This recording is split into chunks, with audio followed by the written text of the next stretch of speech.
Dans l'agenda du ministre de l'Éducation nationale, cette audience avec l'archevêque de Libreville, Monseigneur Basile Mvengon, les deux personnalités ont évoqué des questions liées à l'éducation. Nous écoutons Monseigneur Basile Mvengon au micro de Rodolphe Mukambimboma de notre rédaction. Vous savez, quand on vient voir le ministre de l'Éducation nationale, c'est naturellement pour parler de l'éducation nationale, c'est-à-dire parler des jeunes, des écoles, de la formation. Et nous sommes de l'enseignement privé catholique. Et nous sommes donc venus partager avec le ministre les problèmes, les inquiétudes, les joies que nous rencontrons au jour d'aujourd'hui dans le domaine de l'éducation. Et nous avons échangé avec lui sur ses problèmes, sur ses joies, ses difficultés. On a abordé le problème de l'homme, de son éducation, de sa formation, de la qualification que l'on doit apporter à la formation des jeunes aujourd'hui dans nos collèges, dans nos écoles, dans nos structures, et la relation que nous devons établir pour cela entre l'État et nous. Tournée de sensibilisation sur l'introduction des données biométriques dans notre processus électoral initié par le ministère de l'Intérieur, et c'est par les étapes de Makoko en Ogooué, Vindo et Lambaréné dans le Moyen-Ogooué que cette mission s'est achevée. Le récit de Biwaro Mekala, Michel John Boudéan. La sensibilisation entreprise par le ministère de l'Intérieur concernant l'introduction des données biométriques dans le processus électoral a pris fin par la visite du ministre délégué auprès du ministre de l'Intérieur, Aimé Popanzouti Mouyama, à Makoko et Lambaréné. Dans ces deux chefs-lieux de province, l'autorité gouvernementale a fait l'économie du projet Iboga dans toutes ses composantes. Ces audiences foraines, c'est pour que tous les Gabonais régularisent leur situation d'état civil. Tous ceux qu'ils ont comme papier, ils vont l'amener devant ces juges qui viendront retrouver d'autres qui sont ici pour analyser le papier. Et le Gabon est aussi membre de l'Union africaine, et l'Union africaine, dans les traités internationaux, il est fait obligation à tout État de reconnaître tout citoyen vivant sur son sol. La mise en place ou la désignation des commissaires pour la Commission nationale de protection des données personnelles. Cette commission a été mise en place.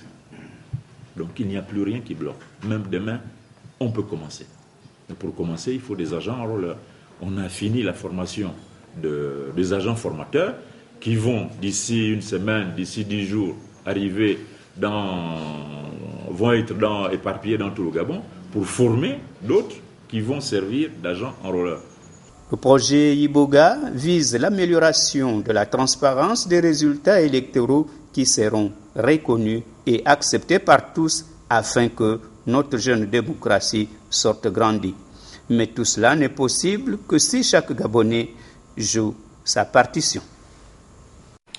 Le Centre de propriété industrielle du Gabon organise depuis ce matin une semaine nationale de propriété industrielle sous le thème l'invention et l'innovation technologique moteur du développement. Et c'est le ministre de l'Industrie, Régis Imongo, qui a ouvert ces travaux en présence de Léa Bifan.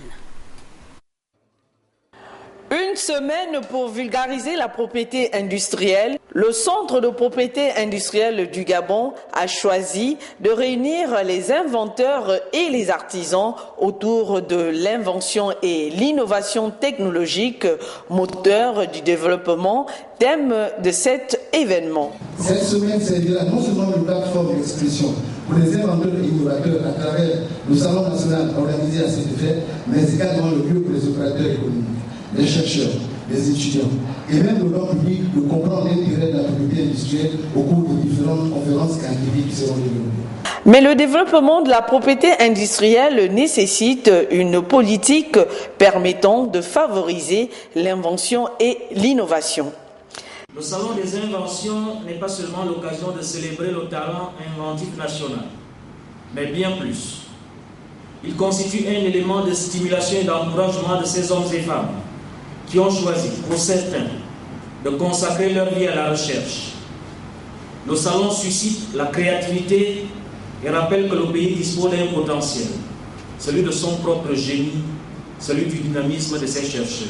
L'invention et l'innovation préparent toujours l'avenir industriel d'un pays. Cette semaine nationale offre l'opportunité aux participants de partager leurs connaissances, d'où cette invite du ministre de l'Industrie. Je vous invite à partager vos expériences. À proposer de nous.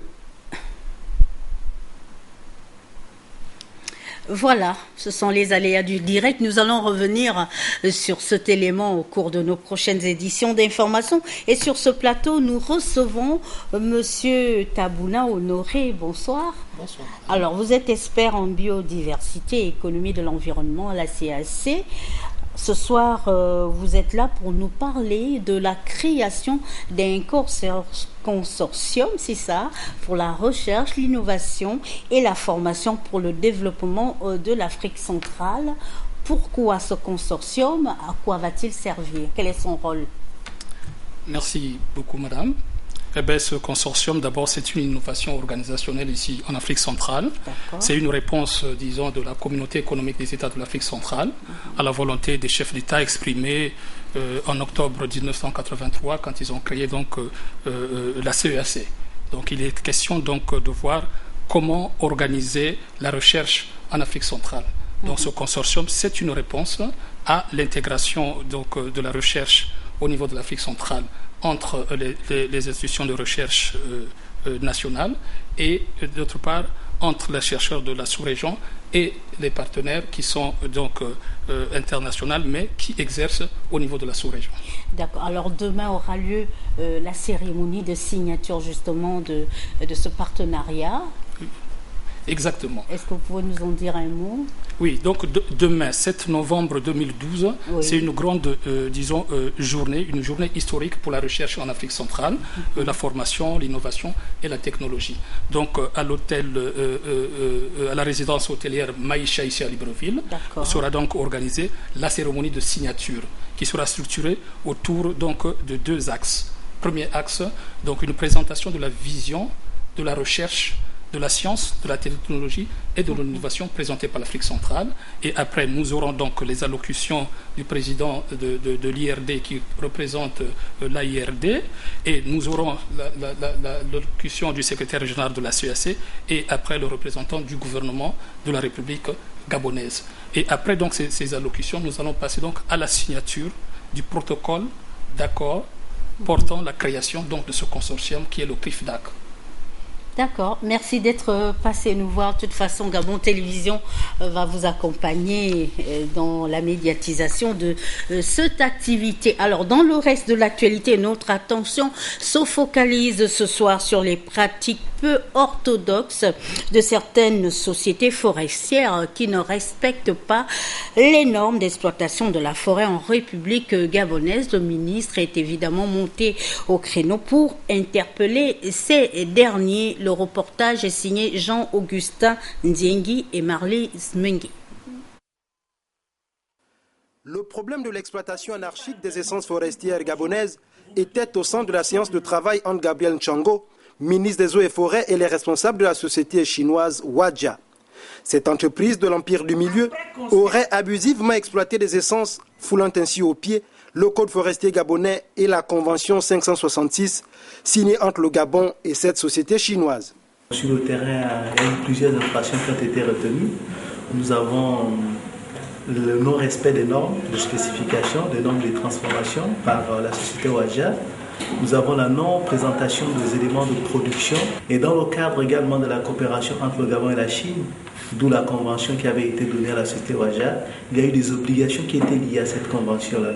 Et entre autres obligations, il y a le plan d'aménagement que la société Wadja jusqu'à ce jour n'a pas mis en œuvre. Et ce sont là des éléments qui font en sorte qu'aujourd'hui le ministère des Eaux et Forêts veut faire respecter ces éléments-là au niveau, dans la lutte de l'exploitation illicite du bois. Depuis toujours, nous respectons strictement les lois en vigueur au Gabon. C'est pourquoi jusqu'à maintenant, nous avons travaillé très bien ici. Mais tout récemment, il y a des malfaiteurs chez nous. Ce sont des employés qui ont fait des choses à la dérobée de la direction. Ainsi, pour moi, je peux vous dire, de mon côté, je vais aller prendre toutes les mesures les plus sévères. D'une part, c'est pour respecter les lois en vigueur gabonaises, mais d'autre part, pour sauver la société. Parce que ça fait perdre l'image de la société. Moi, je ne peux pas pardonner. En attendant la clarification de cette situation qui fait l'objet d'une enquête, la société chinoise devrait passer à la barre afin que ces actes hautement répréhensibles connaissent leur fin en République gabonaise. Je vous l'ai dit tantôt, le Prytanée militaire a soufflé sa 11e bougie. L'événement a eu pour cadre le camp Baraka. Plusieurs activités ont ponctué cette cérémonie. Le récit de Elda Nelly Kumba Thierry Bouanga. C'est un anniversaire du Prytanée militaire de Libreville placé sous le sceau du recueillement. Il fallait en 10 ans plus un d'existence avoir une pensée pieuse pour celui qui avait eu l'ingénieuse idée de mettre au service de l'éducation un établissement de référence qui formerait l'élite civile et militaire de notre pays. L'image d'Omar Bongo Ondimba restera à jamais gravée dans la mémoire des pensionnaires du camp Tchoréré. Au-delà du recueillement, Anselme Delika, commandant école et ses protégés ont également voulu marquer leur participation à la protection de l'environnement. Aussi, 11 plans représentant les 11 promotions que cette école a déjà accueillies ont-ils été mis sous terre. Preuve qu'au Prytanée militaire, l'on s'arrime bel et bien au pilier Gabon vert. Outre ces activités, les enfants de troupes de cette école ont présenté des pièces théâtrales liées à la discipline, à la rigueur, bref, à tout ce qui a trait à la culture de l'excellence. Eux dont la devise est « Pour la patrie, être les meilleurs ». Et pour manifester leur esprit d'équipe et faire découvrir également leurs aptitudes dans les jeux collectifs, ces enfants de troupe et les encadreurs ont joué au football, handball et basketball. En pratiquant ces sports, tous ont mis de côté leur veste d'apprenants et d'encadreurs pour ne faire qu'un. Car ici, ce sont des jeux qui rapprochent et permettent en même temps le dépassement de soi en faisant preuve de fair play. Pour cet anniversaire, le 11e, tout est bien qui finit bien. Et en décembre 2012, 12 arbres seront plantés pour symboliser les 12 promotions du Prytanée militaire de Libreville.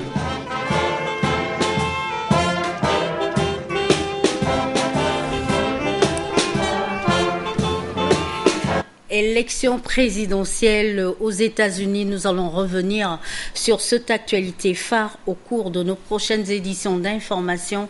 Merci pour votre attention. Bonne soirée chez vous. À demain, 20h.